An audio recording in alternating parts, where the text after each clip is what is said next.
They were special when they dropped, and people didn't like it. People were like, "No, they're too poppy." Which, look, is that a valid complaint? Sure, but I find it a little silly personally, and I'm guilty of this too. So I'm contradicting myself. Whatever, dude. Like, but back then, I especially after going back and listening to all their records, because I listened to every one of them except Uno Dos Tres twice. That yeah, we'll get to that in a little bit. Excuse me. But I don't understand how people hated them back then. Like, I think they've always gotten a lot of hate from the punk rock scene. Like the normies love them, but like the punk rockers don't, and I just think it's silly. I think it's unwarranted.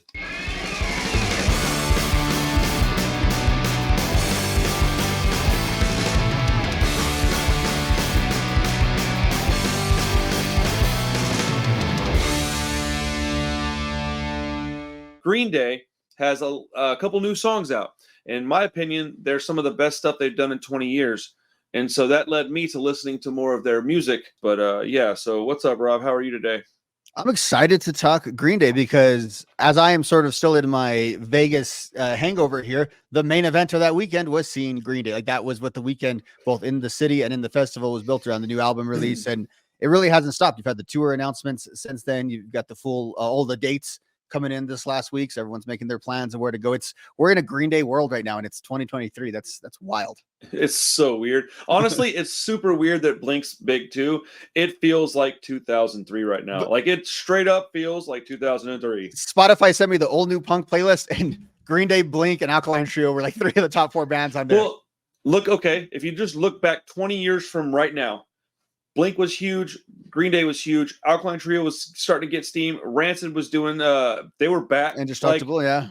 Dude, like this is a bunch of those guys having like midlife crisis. They're like, I gotta put some music out. Like, yeah. And they're all those bands getting the itch again. And they're all kind of like nailing it. Like maybe not the best stuff of their career, but it's actually acceptable stuff from every single one of them is doing something that's like, yeah, that's an Alkaline Trio song. That's a Green Day song. Like they're not doing the nostalgia thing necessarily. I would agree, but I would even go one step further and say it's all top half of their career. It's all top 50%. I haven't heard one of these yet where I was like, okay, this is a bottom half song or album. Like the Alkaline Trio stuff is fantastic. The Blink album is a top half of their albums. I don't know where it fit, but it would definitely fit in the top half. The Rancid one, in my personal opinion, is a top 3. And then there's Green Day stuff. I've already said it once in this video. This is the best that they've made in 20 years. Yeah, that the potential on this new Green Day album is insane. It's kind of bonkers, isn't it? Like, especially after going through their most recent stuff, I'm like, oh, that stuff was okay, and it doesn't touch what they just put out. Dude, I agree. I don't understand where the hatred's coming from, because I'm seeing people are like not liking it, and I have to believe, because objectively it's good music. Objectively it's catchy. Objectively it sounds like Green Day, like or early Green Day. Like you can't tell me it doesn't. I'll show you where it does. It's just produced a little different, right? I have to feel like the people that are hating on this are just people that don't like Green Day. And I never was a Green Day hater at all. Like not even a little bit. I was just never like a big fan. Back when Green Day popped off, I have some we'll get into it when we start talking about these albums. I have some really bad memories associated with some Green Day hits. And that puts them in a weird place for me. So when I was younger, I naturally gravitated towards Offspring and Rancid, and then Blink 182, and I just kind of skipped Green Day. Though I had all of their records from Kerplunk up through probably Warning, maybe Nimrod, one of those two. Probably Warning. I probably had them all the way through there. I had them. I just didn't like go nuts with them, you know? Yeah. And it's crazy because you could follow Green Day too without going nuts with them, because they're such a ubiquitous band. Like even if you're not into punk rock, you would kind of know these albums just because they're so big in pop culture that they're kind of hard to miss as a band. 100%. I'm sorry if you can't hear me. Yeah, 100%. Sorry, dude. That fan started drying my eyes out immediately. I was like, well, that was a terrible decision. So the band is one of those bands that they were special when they dropped, and people didn't like it. People were like, no, they're too poppy. Which, look, is that a valid complaint? Sure. But I find it a little silly personally, and I'm guilty of this too. So I'm contradicting myself. Whatever, dude. Like, but back then, I especially after going back and listening to all their records, because I listened to every one of them except Uno Dos Tres twice. That yeah, we'll get to that in a little bit. Excuse me. But I don't understand how people hated them back then. I think they've always gotten a lot of hate from the punk rock scene. Like the normies love them. But like the punk rockers don't, and I just think it's silly. I think it's unwarranted. Like, well, they've gotten the most hate of any punk band ever. They are the most hated punk band, I think, in that sphere, because they're the most successful punk band ever. Both those things are true. So they are the most successful punk band. So by virtue, they're the most hated, and they're still kind of a punk band in a lot of ways, way more so than a lot of their other peers. So that's the other thing that people don't like about them, is that they are still a punk. Like these other bands that we talk about that are on their tier, you could say like they haven't really been punk. They've been, post pop punk, like the stuff we talked about last week. Like Green Day still basically their base music is punk rock still to this day. Well, my thoughts on that would be that they were always a punk rock band, and that they just had some ambitions that were maybe outside the punk rock box. But their ethos, their lyrical content, their work ethic, it was all based around punk. So like, do they have some stuff that I would consider not punk? Yeah. Not a lot though. Not a lot, bro. I listen to all these records, man. I can tell you, it's not a lot. I'd say Rancid has just as much music that I would say is not punk as Green Day, because they have a lot of dub and reggae and stuff, but they're still a punk band. Yeah. And I think it's semantics. People are going to argue about it, and all the edgelords are going to get here and go, "You're not a punk band, dude. Go for it. Whatever you got to say, man. I don't care. I just don't like." And I'm going to say something back to you, and I still don't care. The thing that I got with that over the weekend is I was kind of thinking about that too, because that's always what you got to talk about with Green Day, is just the level of disdain that the punk rock community like publicly showed from too.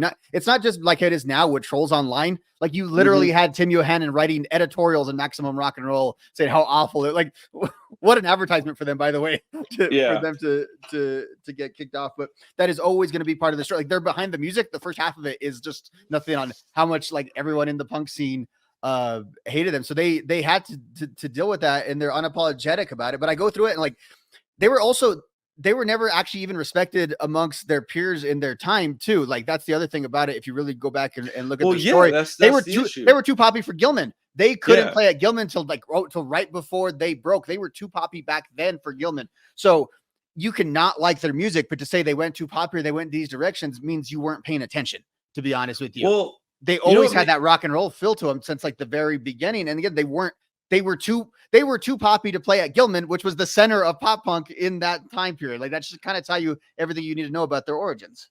Well, Gilman is a perfect example of like how childish punk rockers can be, because we all look at this place as a place that's like it's revered. And it's an important place with a lot of important things. But if you go look at the photograph from the very last Operation Ivy show, Billy Joe's in the shot. So tell me how that guy at that show isn't punk enough to play at your club. Like explain that to me, please. Like I want somebody from that era. So if anybody has a video clip or something explaining it outside of them saying they just were too poppy, because that's a bullshit claim. I mean, this place had the Mr. T Experience playing in there. Gilman. Yes, that's what I would say. In Gilman. In Gilman. So like, that's give me a Gilman. Give me a legit reason why they weren't good enough to play there, and I'll listen. Listen. There isn't. No, I know. That's why I said I'll listen, because I don't have to. Yeah. Because it doesn't exist. And I mean, I will still listen to anybody's argument, but I mean, I just can't imagine. It'll be crazy if there was one. That'd be awesome, because that would be like, whoa, okay, that's a whole video right there. But like, they're the most unnecessarily hated band in punk rock. And I don't, there's a lot of bands that I love that get a lot of hate though. The Offspring get a lot of hate. Rancid gets a lot of hate. I think it's jealousy. I think it's straight up jealousy. Oh, they write really good songs. That's what poppy means. Oh, they write good music, so I don't like them. No, they need to sound like shit, and they don't need to sing very well. They need to be better at their instruments, and they're cool. But if they sound really good, they sing well, if they can play their instruments really well, if they can get a Grammy award, oh no, like, bro, what are you talking about? I think you hit what the real part of it is. It's not the typical that sucks because they're big, or I'm jealous because they're big. It's not just that they're big, it's that they're big doing the things that we do down here. They look like bums to this day, and they're still up there. They're still playing these 3-chord songs and making a gazillion dollars doing it. That's why, because they actually didn't have to change up that much, because they were who they were and just kind of got capitalized on. They never really had to change or do anything. They didn't actually have to freaking sell out, and that's got to drive people insane because they have it both ways. Green Day gets to do their art the way they want to do it and be millionaires. Like, they kind of have it both ways, and that's got to really grind some of these guys' gears who have that straight up jealousy for them. People are going to argue and say that they sold out, right? My counter to that would be that they didn't sell out. When they got the biggest they got was with Dookie. And that album sounds like the two before it, just a little bit better produced, but the songs are the same. Well, I mean, there's even some of the same songs on the album. Yeah, I would argue that Kerplunk is it's poppier than Dookie in a lot of ways. Dookie has more snot in it. Okay, I'm not gonna comment on that yet, but maybe. Okay. Here's the thing: is that Green Day? Okay, this is the difference between Green Day and Blink-182 to me. Now, I think they're both excellent bands. I love most of everything that they've both put out. I'm a bigger fan of Blink, by the way, so this is not any kind of like shit on Blink thing. But Blink did Dude Ranch, which is about the most punk rock they've ever sounded. And then they did Enema, and you're like, okay, I see what's happening here. Then they did Take Off Your Pants. Then they did Self-Titled, and it's like, okay, they just kept getting more and more and more radio friendly. Whereas Green Day came out and they did Kerplunk, which is like their Dude Ranch. Dookie, which is like their Enema of the State, which is just like Kerplunk, but like you said, maybe even a little more snottier. It's a lot more mature, that's for sure. Mm. But then they did Insomniac and Nimrod, and both of those albums are like punk rock records. Mm-hmm. So I don't really understand. I don't know. I do think it's all jealousy, man. I can understand some arguments for people that are into like street punk stuff. I get it. Mm-hmm. I do get it, because that's my first love too. That, oh, well, they're like a punk rock band, and they're a pop punk band. I'll take that. That's fine. They're a pop punk band, but they're like a pop punk band, like capital P, like pop punk. Not like, they're different. I think they're the only, like you said, we've said this a million times on this channel. They're the only kind of band that did what they did, and they're probably only going to be the only band that does it. Like, mm-hmm. I would say it was like, honestly, dude, the Sex Pistols were the first ones that did this kind of like fame and big thing. Yeah. And then it was Green Day, and Green Day just completely eclipsed what the Sex Pistols did. Yeah, because no one did it in the 80s. Punk goes dead in the 80s, basically.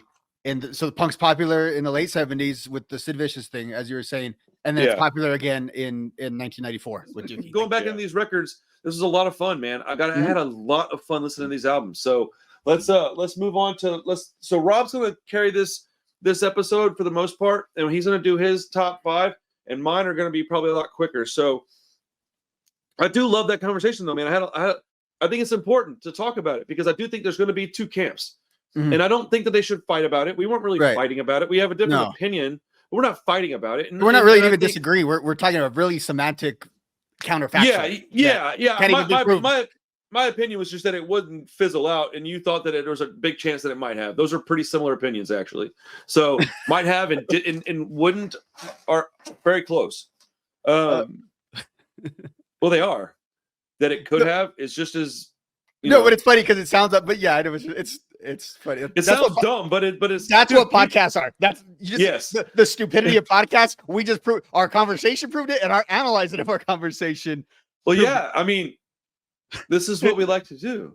It is. Like, people get all confused. So like, bro, you guys or not you guys, but they'll be like, man, you think you know everything. I'm like, well, yeah, like I do. Yeah, most people. No, I don't. I don't think I know everything. Most people are confident in what they say when they say it, right? Especially if you're on a podcast. Yeah, no, I have no problem being wrong about something and having to be like, oh, okay.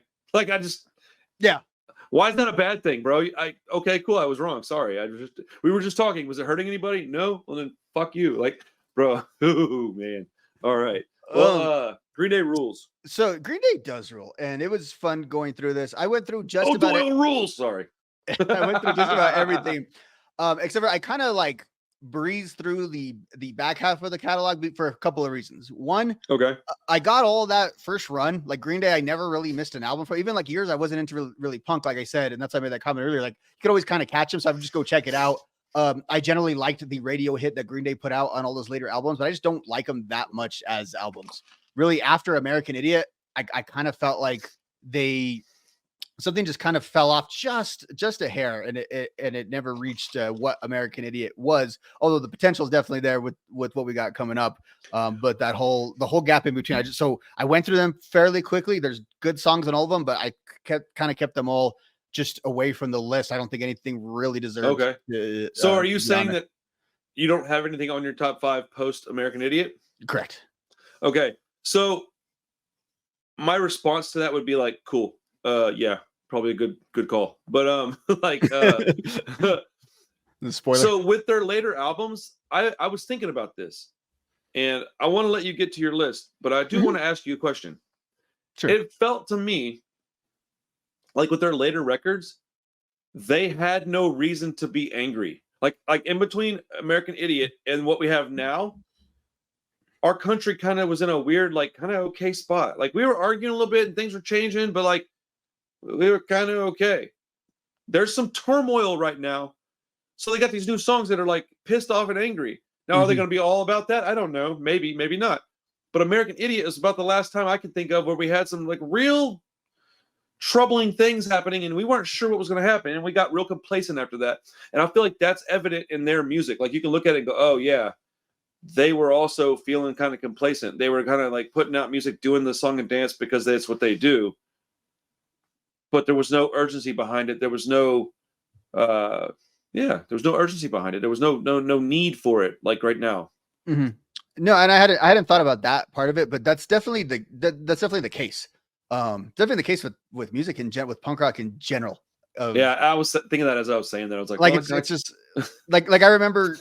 I think when Anti-Flag put out American Spring, they said like someone had to have a punk record a political punk record in the Obama era because they're just like they weren't coming out anymore. So that was like the 90s had a different sort of effect because everyone's still like, even if life is good for people in the 90s, they were just pissed off in general. So Green Day fits into that, right? Like Green Day, like that snottiness. Like the 90s are supposed to be like the roaring 90s, they're kind of called now and stuff. But still, it's but Nirvana was the biggest band, and then nu metal took over, and that was all pissed off. So the pop culture was pissed off in the 90s, even if the public was kind of happy. And I think like the dude, I have fond memories of the 90s, but it was an angry decade. Sorry. Yeah. No, it's true. Like everyone's wallets were doing good, like much better than at any time in the last 20 years, but everyone's just pissed off and everything's kind of reflective. And like I hate maybe just I got a little bit older, but I hate like 2005 to like, I don't know, like last year. Like I hate that whole time period and like all of culture and everything, because everything feels so freaking boring to me. And more music than anything. It's like I got into other forms of entertainment, but it was music. It was really like kind of indie rock started taking off and that stuff. And I just felt music got boring. Even the punk kind of got boring in that era. I thought everything social media started around then. Yeah. You know, and it really did. It made specifically punk rock a little bit watered down, a little bit boring, a little lazy, a little bit easy. Mm-hmm. And punk rock's not supposed to be easy, man. Like it's just not. It's supposed to be difficult. It's supposed to be abrasive. It's supposed to be DIY. Like that stuff is this is why bands like Blink-182 are not a punk rock band, because they're not any of those things. And it's okay. Like I didn't say that and they suck. I said they're not this. And people take that as me saying some kind of crazy thing. And that's okay. But like that's why I think that punk rock was kind of fizzling out, because it was fizzling out. Everything was fizzling out. Mm-hmm. And now we're in a point in time where things are kind of crazy again. People aren't happy with each other. There's a lot of angst and anger and disarray in our country, and people are pissed off, and that's it's very clear. And it's prime breeding ground for good art. Usually it's what social media has killed, like that kind of art good art in general. Yes. People are just music. When people are just expressing themselves on this thing, like it doesn't come out the same. It's much better through, as we said, through art. So my hopes are high.